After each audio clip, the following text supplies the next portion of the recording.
Mentally prepare करना मेरे लिए सच में बहुत मुश्किल था। मैं जेआरएफ ही क्वालिफाई नहीं कर पाई, तो फिर मैं असिस्टेंट प्रोफेसर तो क्या ही करूंगी। और मेरी 12th में भी डिस्ट्रिक्ट मेरिट थी, और राजस्थान यूनिवर्सिटी में जो एग्जाम हुआ था एंट्रेंस, उसमें भी मैंने टॉप किया। तो मैंने सोचा मैं वहां कर सकती हूँ तो यहाँ क्यों नहीं। और हमेशा से ये था मन में कि पेरेंट्स के लिए कुछ करना है, अपने आप के लिए कुछ करना है। मैंने इतने ज्यादा मॉक इंटरव्यूज दिए थे, तो मैं बहुत ज्यादा कॉन्फिडेंट थी अपने आप में भी। और प्रकृति आपको देती कुछ नहीं है, सिर्फ लौटाती है उसी अनुपात में जिस अनुपात में आप उसको देते हैं। कि मैंने तैयारी के दौरान 2 साल हमारे गांव में ही घर पे रह के तैयारी की थी।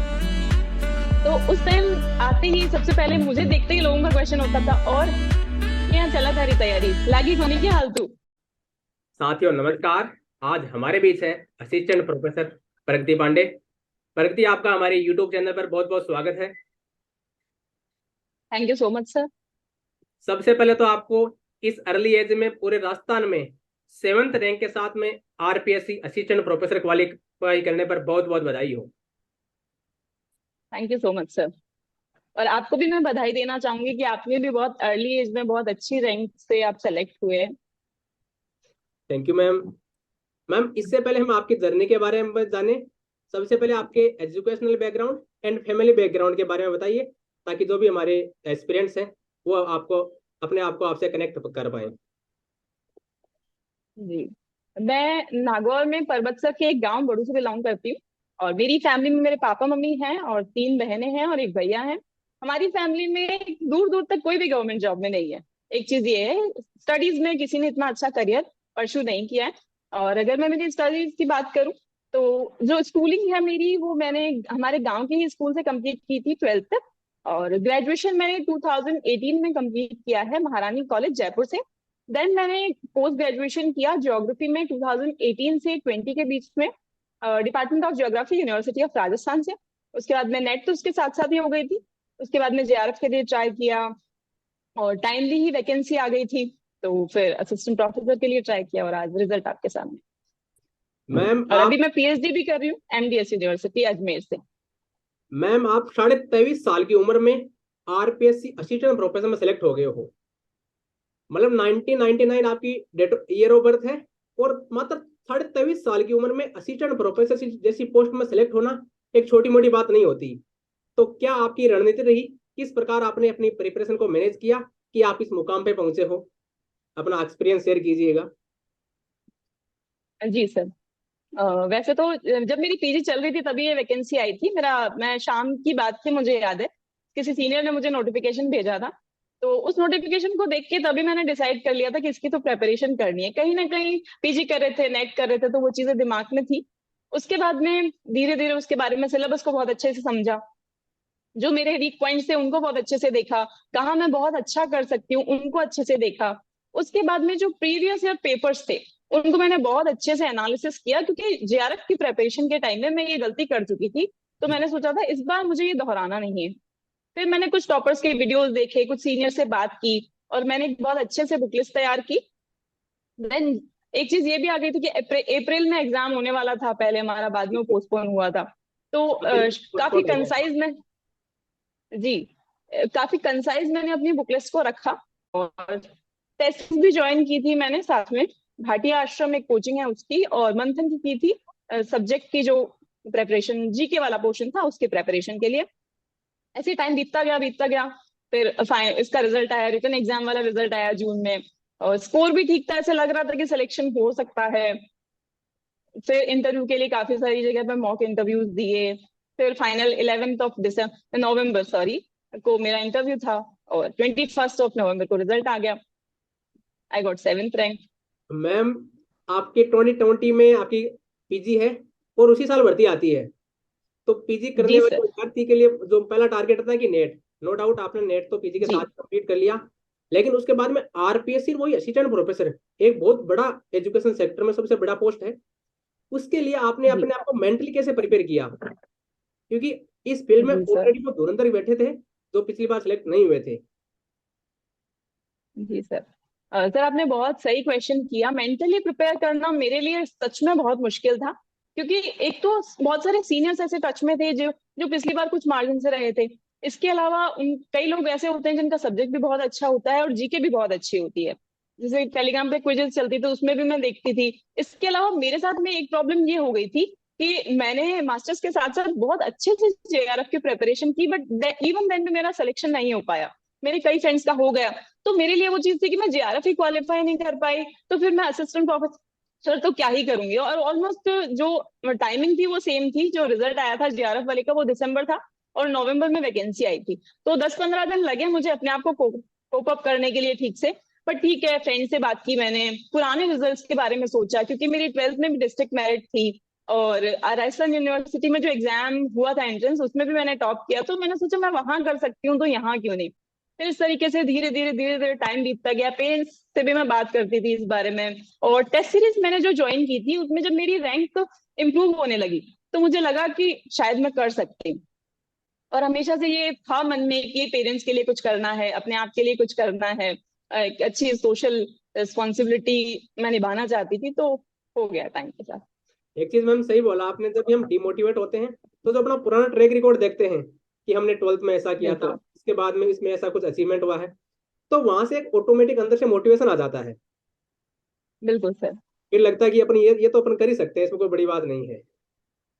जी सर। मैम आप गांव से बिलोंग करते हो, जी।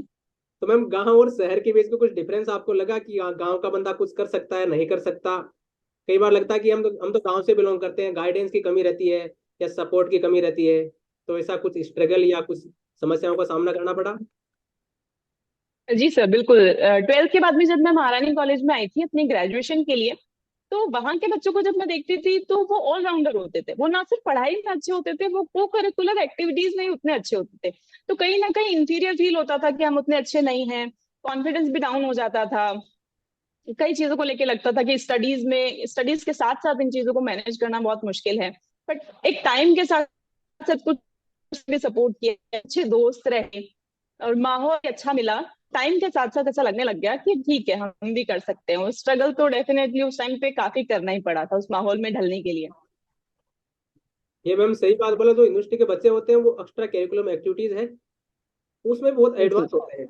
ये हमारे को बीएचयू में फील हुआ था, जब मैं बीएचयू गया यहाँ से, जी तो जी। फिर ये फील होता था कि यार इन ये सब इतना कुछ कर लेते हैं, हम केवल स्टडी मैनेज नहीं हो पा रही है। हम्म। बिल्कुल। मैम आरपीएससी की बात आती है तो कई बार घोटालों की चर्चा होती है कि भ्रष्टाचार होता है या कुछ घूस वूस रिश्वत चलता है, और एग्जाम का भी पता नहीं रहता है कि कब भर्ती आएगी, कब एग्जाम होगा, कब रिजल्ट आएगा, और जो ट्रांसपेरेंसी पर भी एक क्वेश्चन मार्क रहता है हमेशा। तो मैम जी। उसमें अपने आप को मेंटली कैसे प्रिपेयर किया, और जो अपने जी आने सर। वाले जो एस्पिरेंट्स तैयारी कर रहे हैं उनके लिए क्या कुछ संदेश रहेगा आपका? जी सर। इस टाइम पे भी ऐसी न्यूज चल रही हैं कुछ इन एजेंसियों पे दाग की, और उस टाइम पे भी चलती ही थी। तो कहीं ना कहीं मन में बहुत डर था, और मेरा जो फाइनेंशियल बैकग्राउंड है, फैमिली का सोशल बैकग्राउंड है, उसमें भी कुछ इस तरीके की चीजें नहीं थी कि मैं ऐसा कुछ कर पाती। तो मुझे कहीं ना कहीं ये डर रहता था कि कैसे कर पाऊंगी, इतनी कम पोस्ट हैं, इनमें सेलेक्ट हो पाना, इंटरव्यू भी है, किस तरीके से चीजें हो पाएंगी। पर एक टाइम पे आते आते मेरे अंदर इतनी अंडरस्टैंडिंग डेवलप हो चुकी थी कि मैंने चीजों को नियति पे छोड़ दिया था। एक कोटेशन पढ़ा था मैंने कहीं पे, उसमें लिखा था कि प्रकृति आपको देती कुछ नहीं है, सिर्फ लौटाती है उसी अनुपात में जिस अनुपात में आप उसको देते हैं। तो मैंने सोचा कि जो मेरे हाथ में है मैं सिर्फ वही करती हूँ।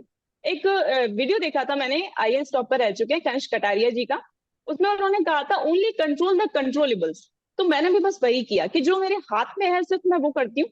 अनर्गल चीजों में अपना टाइम मैं बिल्कुल भी वेस्ट नहीं करूंगी। जो होगा देखा जाएगा, सब कुछ नियति पे छोड़ते हैं। तो बिल्कुल मैं ये एस्पिरेंट्स को भी यही कहना चाहूंगी कि जो आपके हाथ में है वो करिए। माँ सरस्वती जो है वो कभी भी ऋण नहीं रखती है, वो आपको जरूर लौटाएगी। जो आप करेंगे उसका फल जरूर मिलेगा आपको। बिल्कुल मैम ये सही बोला कि जब अपन कर सकते हैं ना, अपनी तरफ से एफर्ट में कमी, बिल्कुल। तो डेफिनेटली आउटपुट आएगा, वो बेटर ही आएगा। बोलते हैं कि बाकी सब ऊपर वाले। जी। बिल्कुल। बिल्कुल सही कहा आपने। मैम आपके कोई जो फेलियर्स हैं या कोई असफलताएं हैं, या आपको अपने तैयारी के दौरान आपने कोई अदर कोई एग्जाम दिए हो जिसमें कुछ निराशाएं हाथ लगी हो? हाँ जी सर, बिल्कुल। निराशाएं तो जीवन का हिस्सा है, तो हाथ लगी थी। एक्चुअल में हुआ ये था कि 2019 में जब मैंने नेट दिया था सेकेंड सेमेस्टर में, तब मेरा क्वालिफाई हो गया था। तो उसके बाद भी मेरा जो अगला टारगेट था वो ये था कि मुझे जेआरएफ क्वालिफाई करना है। तो थर्ड सेमेस्टर में जब मैंने जेआरएफ दिया तो मेरी कुछ कमियां रही जिनकी वजह से क्वालिफाई नहीं हो पाया। फोर्थ सेमेस्टर में मैंने सब कुछ छोड़ के बहुत अच्छे से तैयारी की। उसके बावजूद भी जब मेरा जेआरएफ नहीं हुआ, तब एक तरह से कह सकते हैं कि मैं बिल्कुल हताश हो गई थी। इस एग्जाम को लेके इतना डर हो गया था मेरे अंदर कि ये तो शायद क्वालिफाई हो भी पाएगा या नहीं हो पाएगा। उस टाइम पे मेरी गलतियां ये रही थी, एक तो मैंने प्रीवियस ईयर जो पेपर्स हैं उनका अच्छे से एनालिसिस नहीं किया था। मैंने शॉर्ट नोट्स नहीं बनाए थे जिनका मैं लास्ट टाइम पे रिवीजन कर सकूं। और क्योंकि हमारे टाइम उस टाइम ये हो रहा था कि नेट का जो एक पेपर है वो बहुत लेंदी आने लग गया था, तो मैंने प्रॉपर 3 आवर्स सिटिंग के साथ में एग्जाम नहीं दिया था। तो इन कमियों की वजह से बहुत प्रॉब्लम आ रही थी और जेआरएफ नहीं हो पा रहा था। तो मैंने आपको पहले भी बताया कि मुझे बहुत हद तक ये लग रहा था कि जब मेरे से जेआरएफ नहीं हुआ तो ये एग्जाम तो कहाँ से होगा। बट मैंने अपनी शक्ति को बटोरा, पुराने रिकॉर्ड्स को याद किया, अपने पेरेंट्स को ध्यान में रखा, अपने फ्रेंड्स से मैं कंटिन्यूअसली बात करती रहती थी। उससे मुझे लगा कि हाँ मैं भी कर सकती हूँ, और फिर कोशिश की मैंने और कोशिश कामयाब हुई। बिल्कुल मैम, जब अपनी स्ट्रेंथ को अपन याद करते हैं तो कॉन्फिडेंस हो या जो अंदर का मोटिवेशन है वो ऑटोमेटिक ही बाहर झलकता है। जी सर। मैम, इंटरव्यू को लेकर के बहुत सारी अफवाहें और चर्चाओं का बाजार गर्म रहता है कि इंटरव्यू कैसा होगा कैसा नहीं। बिल्कुल। आपने इंटरव्यू का अपना एक्सपीरियंस शेयर कीजिएगा। शायद अपनी बात इंटरव्यू से पहले हुई थी, आई थिंक। जी सर बिल्कुल, आपके जो वीडियोस हैं उन्होंने मुझे बहुत हेल्प की थी। आपसे जो मैंने यूथ हॉस्टल के बारे में पूछा था उसका भी आपने बहुत अच्छे से रेस्पॉन्स दिया था। Thank you so much for that. Interview की अगर मैं बात करूं, आपने बिल्कुल सही कहा। ड्रेसअप को लेकर के किस तरीके से बोला जाए, कौन सा हमारा मीडियम रहे, किस तरीके की हम हेयर स्टाइल बना करके जाएं, कौन कौन से सब्जेक्ट्स पढ़ के जाएं, क्या स्पेशलाइजेशन रहे रखें, डेमो टीचिंग कैसे करें। बहुत सारे भ्रम होते हैं दिमाग में इस तरीके के, मेरे भी बहुत सारे थे। बट जब मैं इंटरव्यू बोर्ड के सामने बैठी तो सारे के सारे जो मेरे डाउट्स थे वो क्लियर हो गए। ऐसा कुछ नहीं होता है। तो थोड़ा सा एक्सपीरियंस उस दिन का शेयर करना चाहूंगी। 11 नवंबर की मॉर्निंग थी और हमारे बैच में मेरा सबसे पहला इंटरव्यू था, एकदम फ्रेश था सब कुछ। मंजू शर्मा मैम का जो बोर्ड था, मेरे इंटरव्यू बोर्ड था वो कुछ कर रहे थे उसको। मैम ने जाते ही पूछा सब कुछ ठीक है, आप रिलैक्स हैं। मैंने बोला, मैं उस दिन क्योंकि मैंने इतने ज्यादा मॉक इंटरव्यूज दिए थे तो मैं बहुत ज्यादा कॉन्फिडेंट थी अपने आप में भी, और कहीं ना कहीं इतनी पॉजिटिव फील कर रही थी उस दिन। कोई नर्वसनेस नहीं थी मेरे अंदर, क्योंकि नर्वसनेस जो थी वो मॉक इंटरव्यूज में लगभग निकल चुकी थी। कोई हेजिटेशन नहीं थी। उनके सामने मैं जाकर के बैठी, हमारी थोड़ी चर्चा हुई हॉबीज के ऊपर। सर मैम ने क्वेश्चन पूछे, देन मैम ने पूछा कि पीएचडी का टॉपिक क्या है, इस सब पे चर्चा हुई। एक्सपर्ट्स ने कुछ क्वेश्चन पूछे। अच्छी चीज ये हुई मेरे इंटरव्यू में कि जो मेरी डेमो टीचिंग थी वो लेंदी चली। मैम ने क्रॉस क्वेश्चनिंग भी की, बहुत ध्यान से मेरे टॉपिक को पढ़ा। ऑलमोस्ट जो बोर्ड था वो मैं पूरा उसको फिलअप कर चुकी थी लिख करके। और मैं उस प्रोसेस को इतना ज्यादा एंजॉय कर रही थी कि जैसे ही मेरा इंटरव्यू खत्म, मैम ने बोला कि ठीक है अब आप जा सकते हैं, तो बहुत इनफॉर्मली मेरे मुंह से निकल गया ठीक है हो गया। इतना ज्यादा मैं उस चीज को एंजॉय कर रही थी। तो ऐसा कुछ भी नहीं होता है, ये सिर्फ भ्रम हमारे दिमाग तक होते हैं या फिर कुछ एजेंट्स जो होते हैं या कुछ लोग होते हैं उनको फैला देते हैं। वास्तविकता में ऐसा कुछ नहीं होता है। बोर्ड का जो रवैया होता है वो बहुत ज्यादा कॉर्डियल होता है। और आप कॉन्फिडेंट होकर के जाएं, सब अच्छा होगा। बिल्कुल मैम, सही बोला। इंटरव्यू से पहले बहुत सारे दिमाग में द्वंद्व चलते रहते हैं, लेकिन जो इंटरव्यू हॉल जी में जी जाते हैं बिल्कुल। अपने को पता ही नहीं लगता क्या कुछ हो रहा है। सब कुछ ऑटोमेटिक इतना स्मूथली हो जाता है कि वहां कुछ भी बिल्कुल। अपने को जो स्ट्रेस का सामना नहीं करना पड़ता। जी सर बिल्कुल। मैम, सोशल रेस्पेक्ट से देखें तो प्रगति पांडे और असिस्टेंट प्रोफेसर प्रगति पांडे में क्या सोशल जो समाज का नजरिया है, क्या कुछ बदला हुआ नजर आ रहा है आपको? जी, क्योंकि मैंने तैयारी के दौरान 2 साल हमारे गांव में ही घर पे रह के तैयारी की थी। तो उस टाइम आते ही सबसे पहले मुझे देखते ही लोगों का क्वेश्चन होता था, और क्या चला थारी तैयारी लागी कोनी क्या हालतू। वो सवाल मन को बहुत तकलीफ देता था कि इनको क्या पता हम क्या स्ट्रगल कर रहे हैं, हम किन चीजों से गुजर रहे हैं। ठीक है एक टाइम पे पता चल जाएगा। तो वो चीज वो अब रियलिटी बन चुकी है। जब वो आते हैं, जब वो पूछते हैं तो बहुत गर्व के साथ हम कहते हैं। और आसपास में काफी लोग जानने भी लगे हैं। अब बस से सफर करते हैं तो 50% लोग होते हैं वो जानते हैं, वो आकर के हमारे पास बैठना पसंद करेंगे, हमसे बात करना पसंद करेंगे। और कहीं जाना भी हो कुछ काम से हो तो उसमें भी मदद मिलती है काफी हद तक। और इतनी कम एज में लगे हैं तो उसका भी थोड़ा बेनिफिट मिलता है। इस तरीके से काफी सोशल जो चीजें हैं उसमें बदलाव देखने को मिल रहा बिल्कुल, बोलते हैं कि सोसाइटी है वो सफलता को ही देखती है, उसके पीछे का संघर्ष में कोई ना तो कोई है। सपोर्ट बिल्कुल। रहता है ना उस पर कोई ध्यान देता है। जी सर। लेकिन बिल्कुल सही डेफिनेटली कहा आपने। अगर आप कुछ अचीव करते हो तो अपने आप को आपसे कनेक्ट करने की कोशिश करते हैं। हम्म। बिल्कुल। अपनी तैयारी के दौरान कोई स्पेशल एक्सपीरियंस हो जो आप एक्सपीरियंस के साथ शेयर करना चाहते हो? एक प्रॉब्लम ये थी कि मेरे घर में कुछ प्रॉब्लम्स चल रही थी उन दिनों। तो मेंटली अपने आप को ठीक रख पाना मेरे लिए थोड़ा प्रॉब्लमेटिक था। और मैंने बताया कि जेआरएफ नहीं हो पाना एक बहुत बड़ी प्रॉब्लम क्रिएट हो गई थी मेरे लिए। बार बार मुझे वही चीज याद आती थी। तो आप अगर तैयारी कर रहे हैं तो आप अपने आप पे विश्वास रखिए। आपके हाथ में जो है आप सिर्फ उस पर फोकस करिए और डेडिकेटेड होकर के मेहनत करिए। और एक चीज और है, आजकल के टाइम में मैं भी देखती हूँ, अपने फ्रेंड्स को भी देखती हूँ, सोशल मीडिया का यूज बहुत ज्यादा है। तो प्रेपरेशन के दौरान सोशल मीडिया का सिर्फ और सिर्फ उतना ही यूज कीजिए जितना आपकी प्रेपरेशन में हेल्पफुल हो।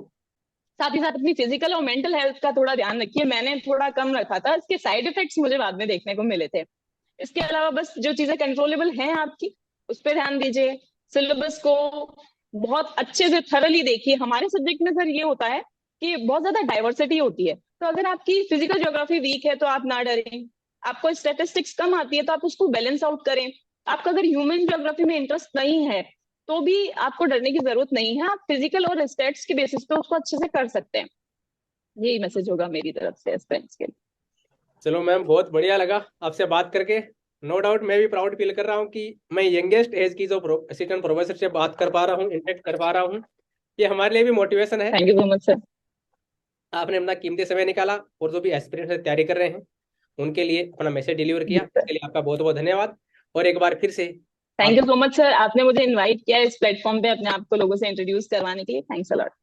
बहुत बहुत धन्यवाद।